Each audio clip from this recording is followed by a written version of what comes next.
C pearl water park. এই পার্কটা একটা দৃষ্টিনন্দন পার্ক। এই পার্কের চারিদিকে সবুজ গাছগাছালি, ফলের গাছ, ফুলের গাছ, দেখতে খুবই সুন্দর। এই পার্কটা বড় ছোট সবার জন্যই। এখানে যেমন বড়রা আনন্দ করতে পারবে, তেমনি ছোটরাও আনন্দ করতে পারবে।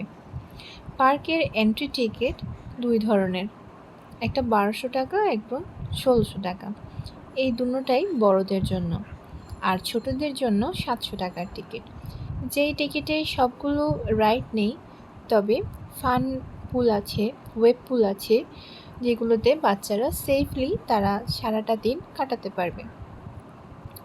আমরা 1200 টাকার টিকিটটাই নিয়েছিলাম, যেখানে ওয়েব পুল ছিল, ফান পুল ছিল, রেইন ড্যান্স ছিল, এছাড়া আরও 6টা ওয়াটার রাইড ছিল। এখানে বাচ্চাদের জন্য এবং মহিলা পুরুষদের আলাদা আলাদা চেঞ্জিং রুমও আছে। আমার এখানে একটা জিনিস খুব বেশি ভালো লেগেছে, এই পার্কটা খুবই নিট অ্যান্ড ক্লিন। কোথাও কোনো একটা আমি প্যাকেটও দেখি নাই। সব কিছুকে খুব সুন্দর করে গুছানো গাছানো।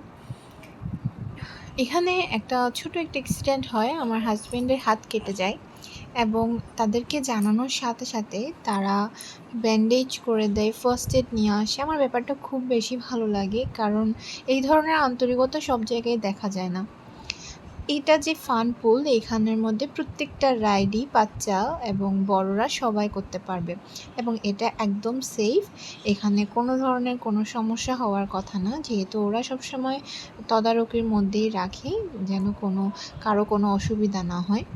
এখানে আমি, আমার হাজব্যান্ড, আমার দিদি, আয়াস, দাদা, সবাই আমরা এখানে খুব বেশি এনজয় করি। আমার বাচ্চা মেয়েগুলোকেও নিয়ে আমরা এখানে পাড়ে বসেছিলাম অনেকক্ষণ।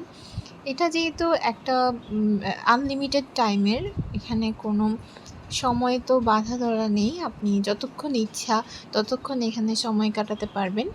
আমরা সবচেয়ে বেশি সময় কাটিয়েছি এই ফান পুলে।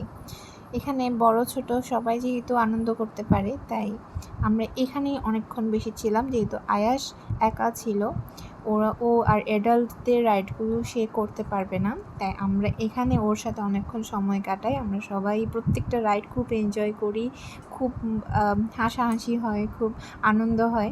পরবর্তী ভিডিওতে আমি অবশ্যই কিছু কিছু ক্লিপ দিয়ে দেওয়ার চেষ্টা করব। এখানে আমার হাজব্যান্ডের এই জায়গাটাতেই একটু সমস্যা হয়, ওর হাতটা কেটে যায়। এটা অ্যাক্সিডেন্টলি অবশ্য, এখানে কারোরই কোনো দোষ ছিল না। তো আমরা তাদেরকে এটা জানাই যে এখানে হাত কেটে যাওয়ার একটা সম্ভাবনা থাকতে পারে। এখানে ফান পুলের পাশেই ছিল আমাদের বড়দের রাইডগুলো এবং তার ডান দিকে হচ্ছে ওয়েব পুলে যাওয়ার রাস্তা, যেটাকে কৃত্রিম সাগর বানানোর চেষ্টা করা হয়েছে, যেখানে কৃত্রিমভাবে ঢেউ আসে। এটা আমি পরবর্তী ভিডিওতে ওটা দিয়ে দেওয়ার চেষ্টা করব। আমরা সবচেয়ে বেশি আনন্দ করতে পেরেছি এই জন্যই, যেহেতু ওখানে লোকজন খুবই কম ছিল। আমরা রোজার আগের দিন গেছিলাম। তাই পরিবার নিয়ে একটা সুন্দর সময় কাটাতে যেতে চাইলে অবশ্যই উইকেন্ডটা অ্যাভয়েড করা উচিত। আজ এই পর্যন্তই, পরবর্তী ভিডিওতে আবার দেখা হবে। টাটা।